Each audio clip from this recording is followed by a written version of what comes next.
Amen.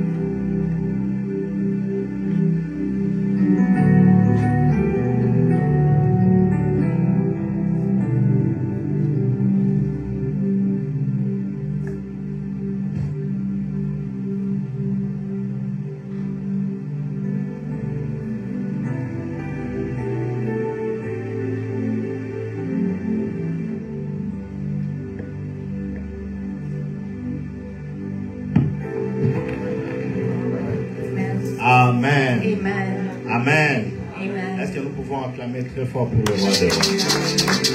J'aimerais que tu puisses applaudir Dieu juste pour 30 secondes. 30 secondes sans cesse. Tu applaudis simplement Dieu.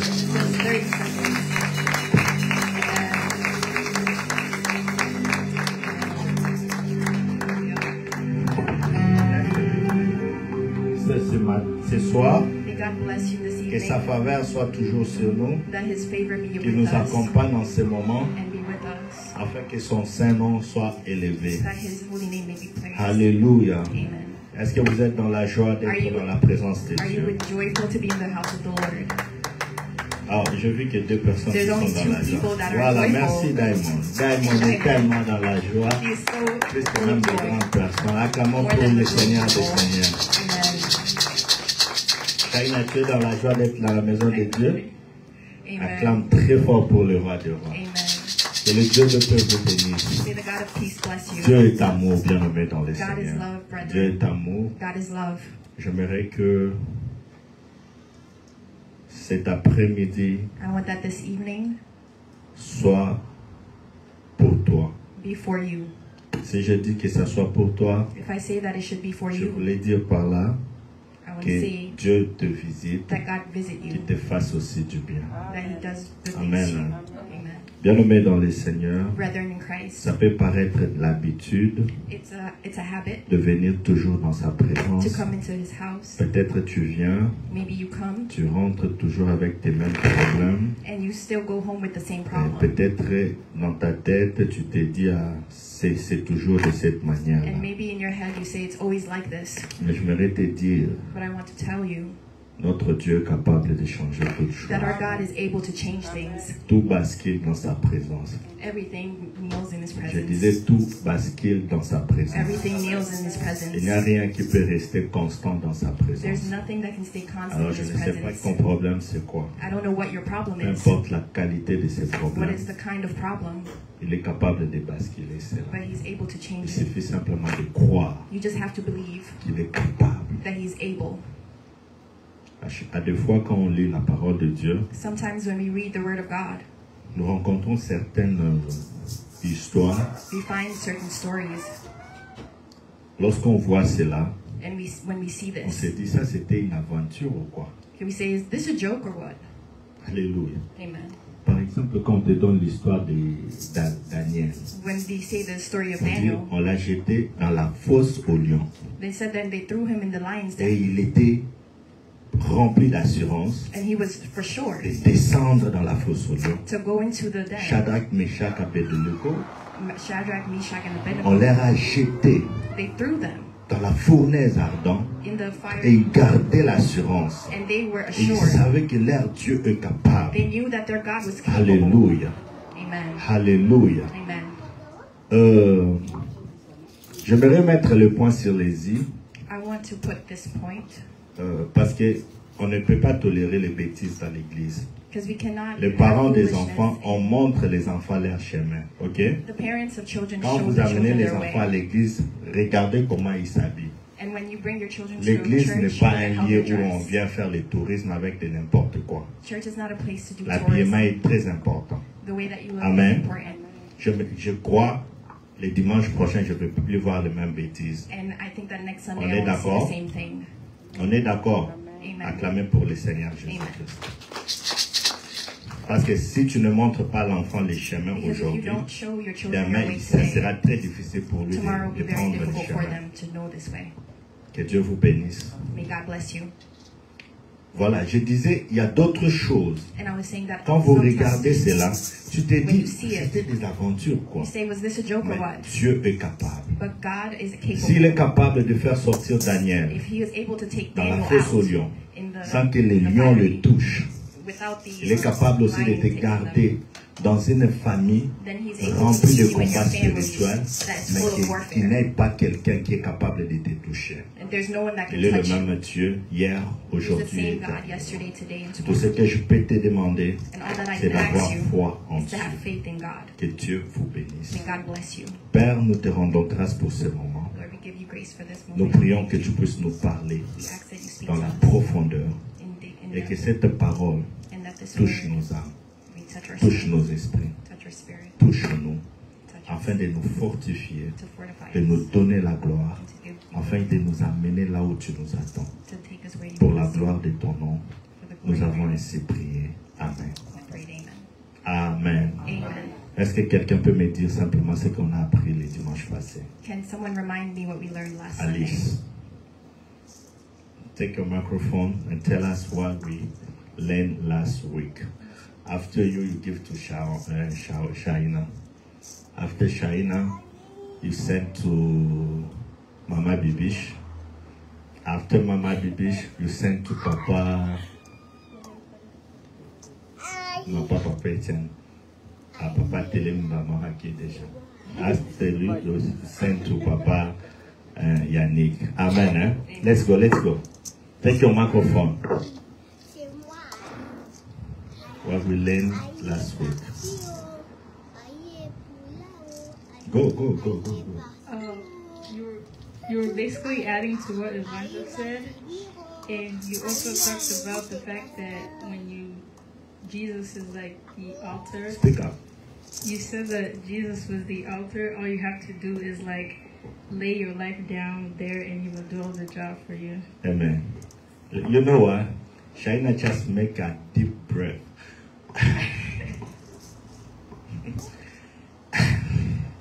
Because when Alice was speaking, it was like, oh, I remember now. You see? And they say, Alice saved me. Amen. Eh? Clap your hands for Jesus. Shaina, everything I'm going to say today, just keep in your head. No, keep it in your heart. Okay? Because next week is you who is going to tell us what we learned. Don't say, oh, no, I won't come next week. If you don't come, the day you will come, I will ask you the same question. Ok? Now, c'est juste pour vous dire, il faut m'écouter. Ce n'est pas de l'aventure que nous sommes venus faire. On est venus chercher Dieu et connaître ses Dieu. Acclamons pour Jésus-Christ. Vous tous, acclamez pour Jésus-Christ parce qu'Alice vous a sauvé. Elle a presque tout dit. Elle a vraiment synthétisé ce qu'on a appris le dimanche passé. Oui, nous sommes toujours dans ce même thème qui parle de notre corps et les temples du Saint-Esprit. Alors, on était parti du commencement pour comprendre pourquoi David eut l'initiative de bâtir pour Dieu le temple. On nous a montré que David, cette initiative était venue quand? Lorsqu'il a vu la maison de son père. Désolé. Lorsqu'il a vu l'arche de Dieu rester dans des tentes. Rester dans des tentes, dans des maisons. Tentes, yeah? Dans des tentes. Alors pendant que lui, il dormait dans des maisons bien construites. Alors il s'est posé des questions. Comment mon porte-bonheur? Comment l'arche de Dieu qui fait mon bonheur? Qui me donne la vie? Qui me donne de la valeur? Qui me fortifie? Qui me fait vaincre tous mes ennemis? Peut rester dans des tentes pendant que moi je dors dans une maison bien construite. Tout, je dois construire aussi une maison pour moi. Alors c'était ça l'initiative. Et on s'est dit aussi, nous aussi, pendant que notre corps est le temple du Saint-Esprit, mais regarde ta vie. Le corps qui est le temple du Saint-Esprit, l'arche de Dieu, qui est la parole de Dieu, qui est la présence de Dieu, qui est le Saint-Esprit, doit aussi être en nous, dans notre cœur, mais regarde notre corps. On se rend compte qu'on a mis l'arche de Dieu à l'extérieur, et pendant que c'est lui qui fait notre bonheur. Or, l'arche de Dieu, c'est la présence de Dieu lui-même. Il est à l'extérieur et ton corps, tu es en train de marcher sans pour autant voir l'Esprit de Dieu en toi. Et tu es à l'aise. Tu fais n'importe quoi. Tu fais n'importe quoi. Le bêtise, tu es là. Dans le péché, tu es là. Dans l'ambiance, tu es là. Mais quand il s'agit de l'œuvre de Dieu, c'est toi qui recule derrière. Alléluia. Mais pourtant, ce qui nous fait du bien, c'est ces temples-là, c'est-à-dire l'arche de Dieu qui fait la valeur de notre temple. Alors aujourd'hui, si nous sommes les temples de Dieu, ce qui fait notre valeur, c'est l'Esprit de Dieu qui est en nous. Pourquoi la Bible dit, en réalité dans l'homme, c'est l'Esprit. Le souffle du Dieu vivant qui donne la vie.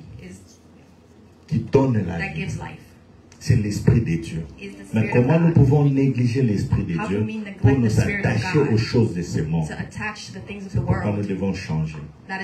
Et nous avons encore expliqué que nous sommes, la Bible dit, si nous sommes le temple, alors on a regardé dans la loi comment est-ce que les temples se comportaient. Le temple était un lieu de quoi?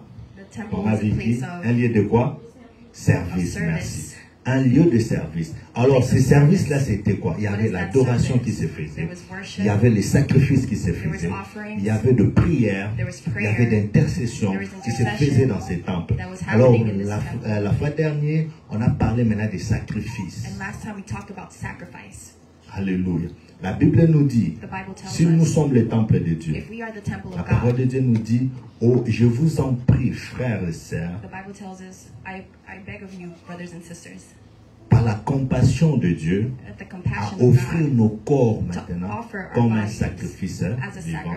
Or, celui qui offre, celui-là, le sacrificateur. Non, le priest. C'est lui le sacrificateur. Alors, il offre quoi? On a expliqué, il offre l'offrande. Or, dans ces mêmes versets, on nous dit, offrez vos corps comme un sacrifice. Donc, on offre quoi? Nos corps. Or, l'offrande se pose où? Sur l'autel. Et nous avons expliqué que l'autel c'était qui? L'autel c'était qui? Jésus-Christ. Jésus-Christ est l'autel. Donc on doit se placer sur lui. Et on a expliqué en disant ceci, que les sacrifices subissent les effets de quoi? De l'autel. Alors si Jésus est l'autel, donc si Jésus appelle ma casse. Non. Fire. Yeah. Donc toi aussi les sacrifices tu vas faire quoi? Alléluia. Vous voyez que ta chaleur, ton impactation dans ce monde dépend de l'état de ton Jésus. Ah, quelqu'un n'a pas compris. Donc ton impactation dans ce monde dépend de ta relation avec ton Jésus. Ce n'est pas par rapport à toi-même. Bien-aimé, ce monde est gouverné par l'Esprit. Vous comprenez un peu les choses. Regardez même les occultistes. Vous pensez qu'ils font quoi? Ils partent chercher l'esprit. C'est qu'ils pensent que c'est l'esprit supérieur. Mais je voudrais te dire, toutes choses ont été créées par notre Dieu. Cela veut dire l'esprit supérieur, c'est l'esprit de Dieu. Raison pour laquelle Daniel, dans son époque, il était différent de son contemporain, de ses contemporains. people around him. Alléluia. Daniel était différent de ses contemporains. Daniel was different than the people around him. Alléluia. Les gens ont dit qu'il y a un homme ici qui a un esprit supérieur. L'esprit supérieur, ce n'est pas l'occultisme. C'est l'esprit de notre Dieu. Alléluia. Donc ce monde est gouverné par ces choses-là. Si tu négliges Christ, sache-le bien que tu ne vas pas impacter la vie. Tu n'impacteras pas. Les hommes qui ont impacté ici dans ce monde, ils ont que deux esprits. Soit l'esprit satanique, soit l'esprit de Dieu. Si tu ne te trouves pas dans ces deux choses, tu ne peux pas impacter le monde. Tu ne peux pas. Tu peux travailler dur. Tu peux être un bosseur. Tu n'impacteras pas. C'est la raison pour laquelle vous voyez ici, on travaille dur, plus de overtime, mais l'argent en question que tu travailles, c'est pas où. Parce que tu n'impactes pas spirituellement. Tu peux te demander, oh, mais comment je n'arrive pas à garder l'argent? Tu ne comprends pas. Les choses aussi que tu dépenses l'argent là, tu ne vois même pas ça aussi. Mais l'argent passe. Pourquoi? Parce que tu n'as pas encore impacté spirituellement. Donc tu dois faire le choix. Si tu veux choisir le monde, va impacter avec le monde. Mais si tu veux impacter avec Jésus, attache-toi à Jésus. Et tu vas impacter dans ce monde. Alléluia. C'est ça la clé. Ne te pose pas des questions. Comment moi je n'arrive pas à garder l'argent? Comment je ne retrouve pas? Comment? C'est parce que tu n'impactes pas. Tu sais, tu peux gagner $1000. Le diable est là. Et Jésus aussi est là. Tu n'appartiens à personne. C'est-à-dire, le diable va mettre de mauvaises choses devant toi. Tu dépenses les choses inutilement. Parce qu'il n'y a personne qui peut te défendre. Donc, ce monde, l'impactation commence par l'esprit. C'est ça la clé. Si tu te poses ces questions, je sais que beaucoup des enfants de Dieu se posent ces questions. C'est ça. Je ne gagne pas beaucoup, mais je me sens suffisant. Et je sais que je gagnerai encore beaucoup. Parce que je sais que spirituellement j'impacte. C'est ça le secret. Alléluia. Que Dieu vous bénisse. Donc le sacrifice est subi quoi? China, le sacrifice subit quoi? The sacrifice submits to les hein? Alice, le sacrifice subit quoi? The sacrifice submits to the altar. That is Jesus Christ. Amen. Amen. Qui est le sacrifice? Who is the sacrifice? Us. Okay. China, listen me well. Listen to me well. Amen. Hein? Que Dieu vous bénisse. Alors, aujourd'hui, j'aimerais juste ouvrir une parenthèse et la fermer. Et puis le dimanche prochain, je parlerai maintenant de l'adoration. Parce que c'est important de parler aussi de l'adoration. Parce que ce sont les services du quoi? Du temple. Alléluia. C'est pourquoi la Bible dit ceci. L'heure vient et elle est déjà venue où les vrais adorateurs adoreront le Père en vérité et en esprit. C'est le temps où nous devons adorer Dieu. Maintenant, qui est le vrai adorateur? Qui sont les vrais adorateurs plutôt? Un vrai adorateur, ce n'est pas Papa Étienne comme il chante ici, on danse. Non, that's not l'adoration que tu parles. L'adoration, la vraie adoration, c'est se livrer à Dieu. J'expliquerai cela le dimanche prochain. Rappelez-vous d'Abraham. Abraham, Dieu lui dit, va, offre-moi ton fils, ton unique fils. Abraham a pris l'enfant. Et ils sont partis. Arrivés quelque part, Abraham dit ceci. Il parle à ses serviteurs. Retenez ceci. Abraham dit, ils sont partis nombreux. C'est lui qui devait offrir Isaac. Donc en ce moment-là, Abraham était le sacrificateur. Isaac était qui? Les sacrifices. Alléluia. Or, Isaac est la partie de qui? Il est la partie de qui? D'Abraham, parce que c'est son enfant. Okay. Arrivé quelque part, il tourne le regard, il dit, il tourne le regard, il dit au serviteur, arrêtez-vous ici. Moi et l'enfant, nous irons adorer. Oh, qu'est-ce qu'il partait faire? Sacrifier. Donc l'adoration, c'est les sacrifices. Maintenant, je vais expliquer cela. Qui est un vrai adorateur? Mais j'aimerais, avant de commencer par là, ouvrir une parenthèse et fermer la parenthèse. Donc aujourd'hui, ma prédication est l'ouverture d'une parenthèse et la fermeture d'une parenthèse. J'aimerais juste mentionner quelque chose. Je parle de l'état d'Abraham. Vous pensez que Abraham, si son cœur n'était pas disposé à Dieu, Abraham aurait pris son enfant pour l'amener à l'adoration.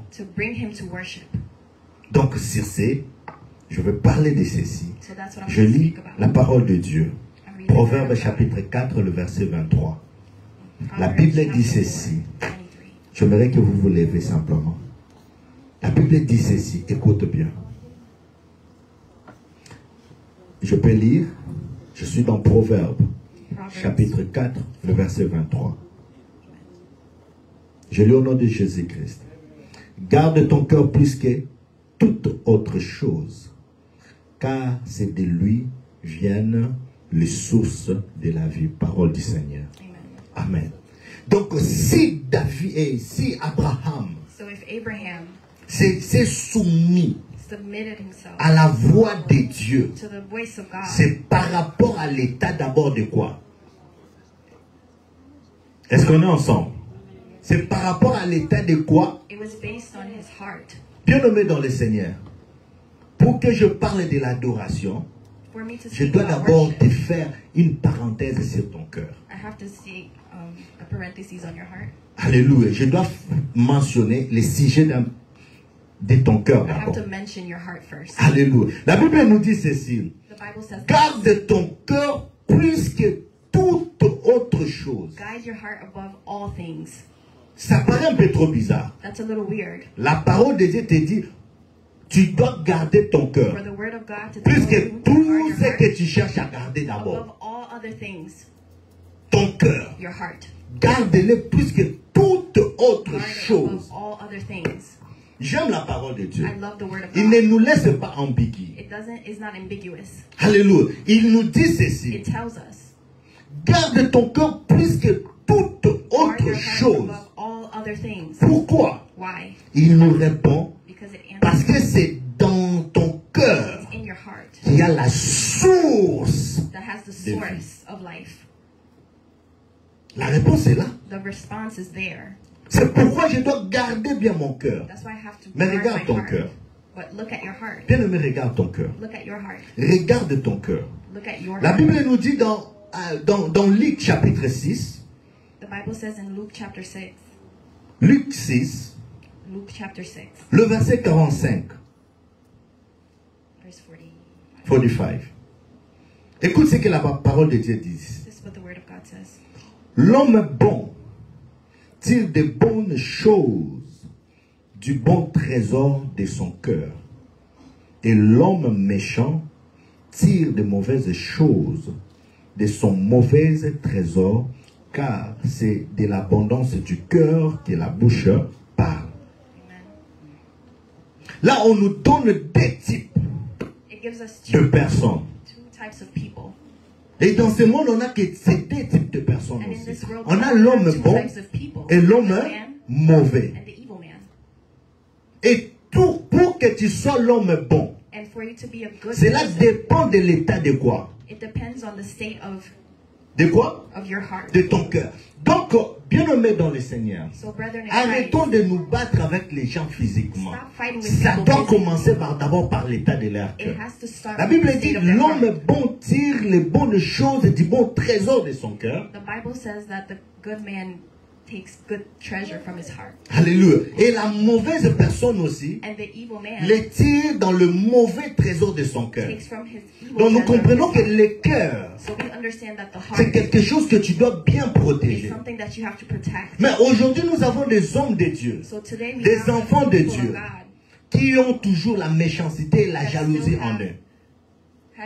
Tu te dis je suis chrétien, mais la jalousie en toi, mais tu te dis que tu es chrétien. Il y a un homme de Dieu qui a dit, je n'ai jamais vu un homme qui est passé par la croix et la personne est restée la même. Bien-aimé dans le Seigneur, si Jésus-Christ a passé dans ton cœur, something has to happen in your heart. Something has to happen. Something has to happen. If nothing happened, that means you didn't receive him. If Jesus passed in your heart, something must happen. Mais tu te dis, je suis chrétien, je suis un enfant de Dieu, je prie, je pars à l'église. La méchanceté qui est dans ton cœur là, ça vient d'où? Est-ce que le Dieu que tu pars chercher, le Dieu que tu as aimé, le Dieu que tu sers là, il t'a dit que lui, il est méchant? Alléluia. Vous comprenez cela, bien-aimé dans le Seigneur. Vous devez savoir faire la part des choses. Choisir le côté. Il n'y a que deux camps. Quel camp tu choisis? Où tu penches ton cœur?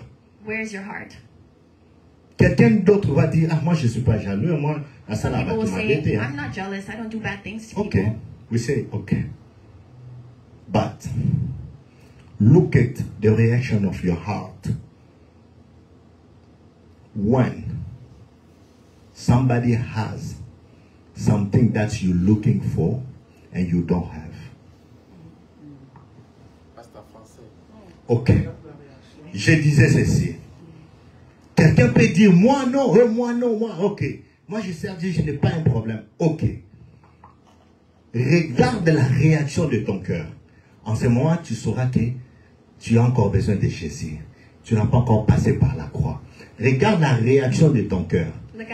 Lorsque quelqu'un a une chose que toi tu es en train de chercher pendant beaucoup d'années, mais la personne autre l'est par facilité, mais toi tu n'as pas ça. Regarde comment ton cœur va réagir. C'est à ce moment-là tu sauras encore que tu as encore besoin de Jésus. Quand quelqu'un a quelque chose que toi tu n'as pas, quand quelqu'un a quelque chose que toi tu t'es pas fort pour avoir, et cette personne-là est ton ami, proche de toi, c'est à ce moment-là tu verras la réaction de ton cœur pour savoir si réellement tu es de Dieu ou tu n'es pas de Dieu. Mais moi je témoigne, ça m'est arrivé. Pendant que nous étions enfermés, je suis à la recherche de chercher l'église. J'ai cherché l'église avec vraiment toute mon énergie. Mais Dieu me disait, sois calme. Je n'écoutais pas. Pressé de chercher. Et quand je regardais maintenant mes amis avancer, je sentais la chaleur monter dans mon cœur. Je sentais la chaleur monter dans mon cœur. À un moment donné, ça m'a pris un mot comme ça, je me suis dit, ok, je vais me déconnecter dans tous mes réseaux sociaux pour que je ne voie plus encore ces choses. Ça n'est de trop. C'est quoi? À un moment donné, j'ai dit, mais oh. Should I fight with them? Il faut n'abandonner bango. Pourquoi? Non, je dois rentrer à Dieu. Je rentre à Dieu, je lui demande pardon. Je demande pardon pour mon cœur. Et à chaque fois quand je suis sorti de là, j'étais une nouvelle personne. Quand je voyais, j'étais très content de leur voir prospérer. De leur voir prospérer. 2 ans, 3 ans aujourd'hui, j'ai trouvé ce que j'étais en train de chercher. C'est peut-être Dieu ne te donne pas que certaines choses. C'est à cause de l'état de quoi? De ton cœur. Regarde l'état de ton cœur. at the state of your heart. Comment ça réagit How it reacts lorsque quelqu'un when someone a des choses has que something toi tu n'as pas? you don't have. Comment tu seras un adorateur How can you si worship tu n'as pas encore résolu le problème if de you ton haven't cœur? resolved the problem in your heart? Écoute, la Bible définit le cœur comme ceci. Je vais donner des définitions. There's two definitions for the heart in the Bible. Vous pouvez prendre... Ok, j'ai sauté beaucoup de choses, mais je vais retourner sur ça. Je vais vous donner d'abord la définition que la Bible donne au cœur. I'll give you the definition that the Bible gives. La Bible dit ceci. Tu peux voir cela dans Psaume 64, le verset 6. Écrivez, je vais passer. La Bible dit que le cœur est un abîme profond. Un trou tellement profond. Alors, ce trou profond-là, dans l'intérieur, il a quoi? Les trésors. Et ces trésors, on nous a dit que ça peut être de deux façons. Le mauvais trésor et le quoi? Les bons trésors. Donc, la Bible nous dit que le cœur est un abîme.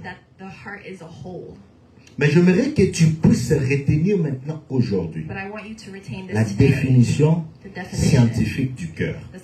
Parce que je vais parler un peu comme des hommes. Ok? La Bible, la science nous dit ceci, que le cœur est un organe qui permet quoi? Qui permet quoi? La circulation de quoi? Du sang. Alléluia. Retenez cela.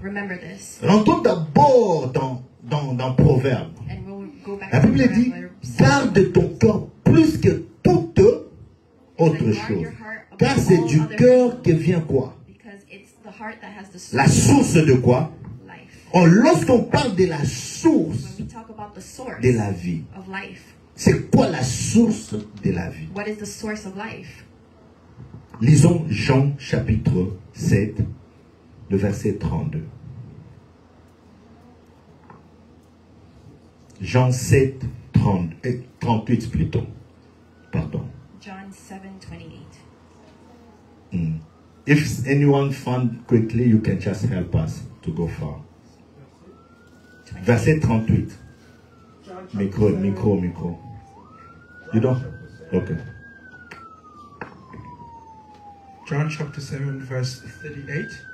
I'll read in the name of Jesus. Amen. The Bible says, he who believes in me, as the scriptures has said, out of his heart will flow rivers of living water. Alléluia.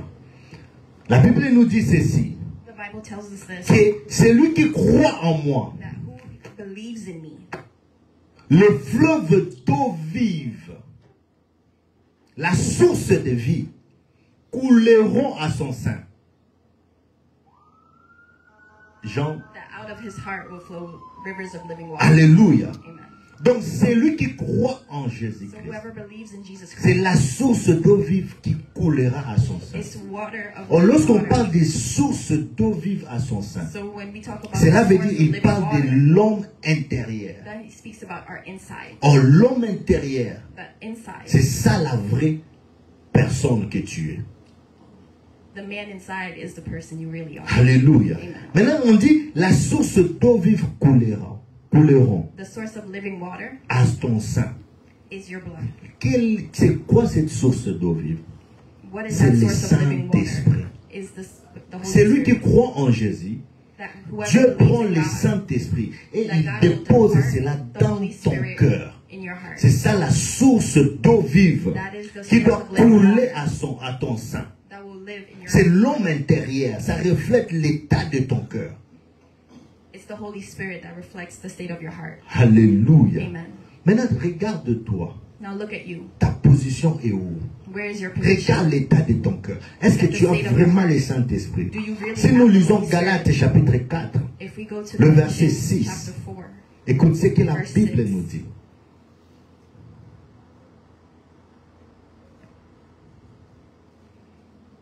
Étienne, tu peux avoir ta Bible pour nous aider avec certains versets en français.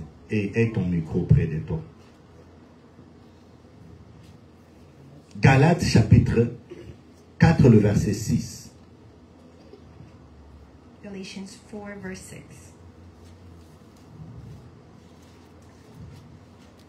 Galates, lis, ok. Galates 4. Le verset 6. Verset 6. Que nous dit la parole de Dieu?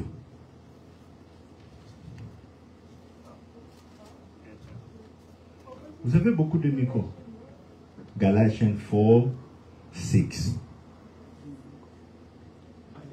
Soyez un peu actifs.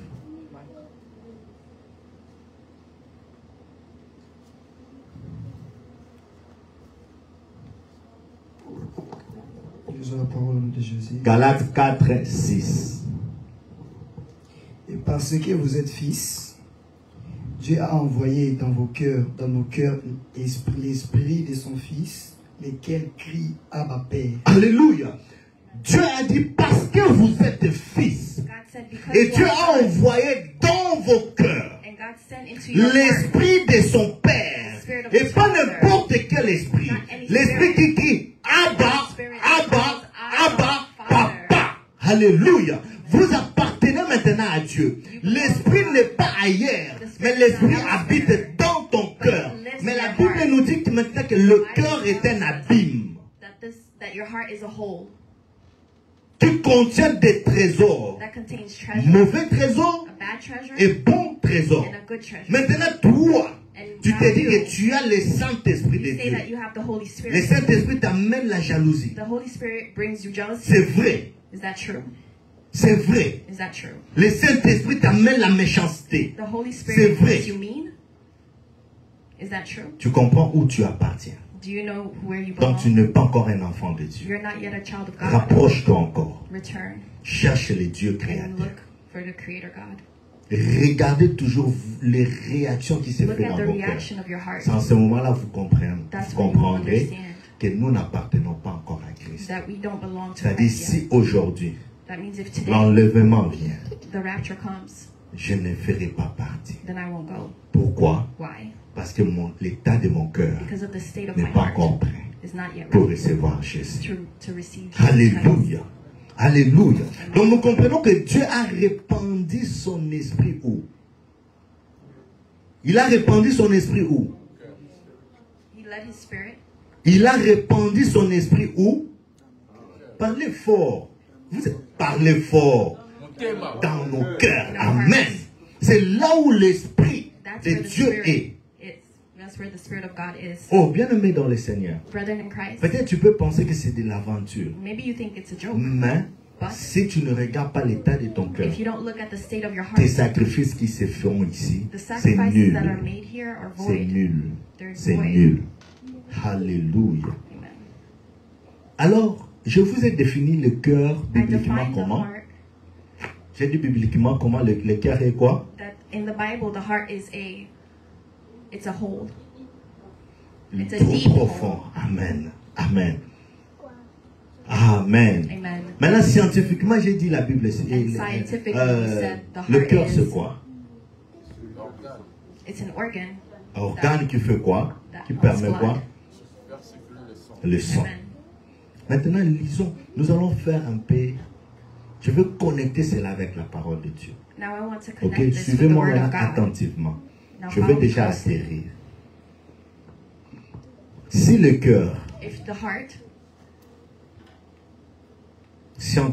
scientifiquement parlant, scientifically, son rôle est its role is la circulation the circulation du sang dans le corps. of blood in your En body. d'autres termes, c'est comme une pompe In other words, it's a pump.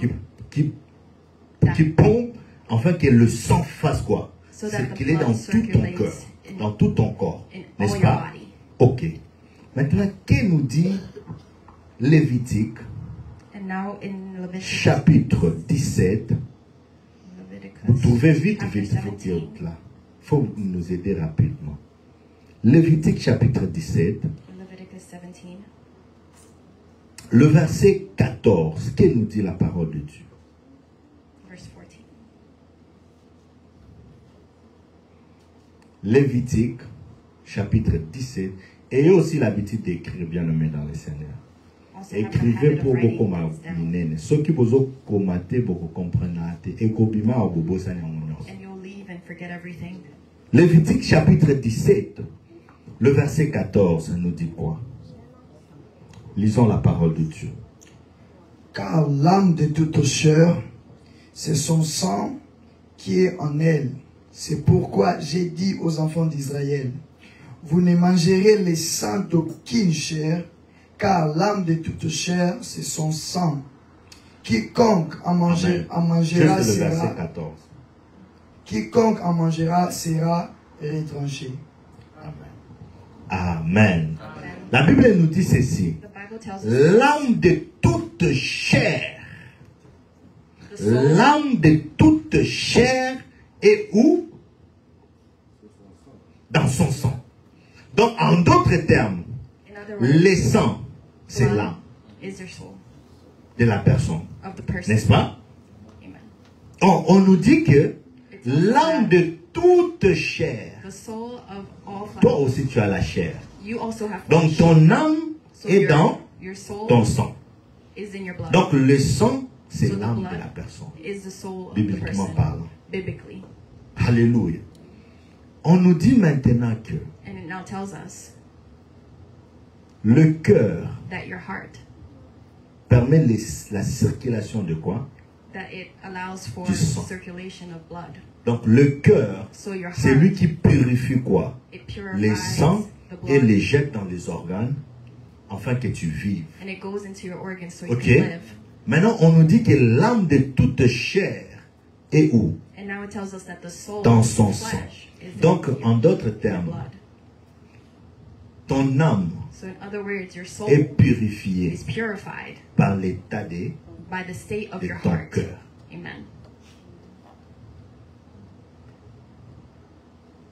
Ton âme est purifiée par l'état de ton cœur. Parce que ton sang entre dans ton cœur, purifié, et puis le cœur pompe cela dans ton corps pour que tu aies la vie. Maintenant, regarde si ton cœur a de mauvais trésors. Tu vois, l'état de ton âme sera comment? Vous comprenez? Or, l'âme, c'est l'ensemble des sentiments, les émotions, c'est dans l'âme. Or, l'âme n'est pas innocent. Il prend tout ça dans le cœur. Donc, si tu ne gardes pas bien ton cœur, mais tu vas te rendre compte que tu es un enfant de Dieu, mais rempli de la méchanceté, rempli de mauvais comportements. Parce que l'âme de toute chair est dans son sang. Ton sang passe dans ton cœur, est purifié par ton cœur, et il est sorti dans ton âme. Alléluia. Maintenant, l'état de ton âme, l'état de ton cœur sera le conséquence, le résultat de l'état de ton âme. Je réponds. L'état de ton cœur déterminera quoi? L'état de ton âme. Alléluia. Ton âme. Regarde ce que tu nous donnes maintenant. Tu vois tes réactions là. Ça a commencé par ton âme, ton cœur, ton corps, cœur. Si tu répares ton cœur, tu vas réparer tout le reste des choses. Est-ce que quelqu'un a compris quelque chose? C'est facile ou c'est difficile? Donc vous comprenez pourquoi la Bible dit garde ton cœur, quoi, plus que toute autre chose. Car c'est du cœur que vient la source de vie. Je vais connecter cela pour me permettre les dimanches prochains de continuer. Avec le verset que je vous ai donné les dimanches passés. Je vous ai dit, Dieu a dit, il a maintenant écrit ses lois où. Quand j'ai dit que Dieu n'avait pas une place pour rester, Jésus-Christ a dit, les renards ont des tanières, les oiseaux ont des nids, mais le Fils de l'homme n'a pas trouvé une place pour mettre sa tête. Et à la croix, il a trouvé une place, c'était où? Il a envoyé le Saint-Esprit où? Dans nos cœurs. Et puis il a dit, dans votre cœur, j'ai fait quoi? J'ai écrit les lois. dans votre esprit, dans les tablettes de votre cœur.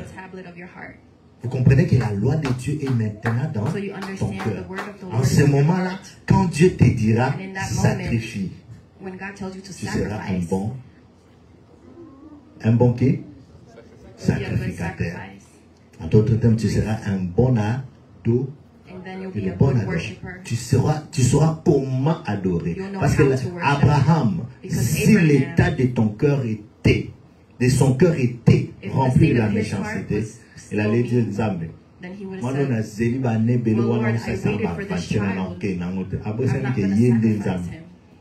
Alléluia. C'est l'état de ton cœur, bien-aimé dans le Seigneur. Il faut savoir. Comprends l'état de ton cœur pour savoir si tu es capable d'offrir à Dieu ton corps comme un sacrifice. Acclamons très fort pour le Seigneur.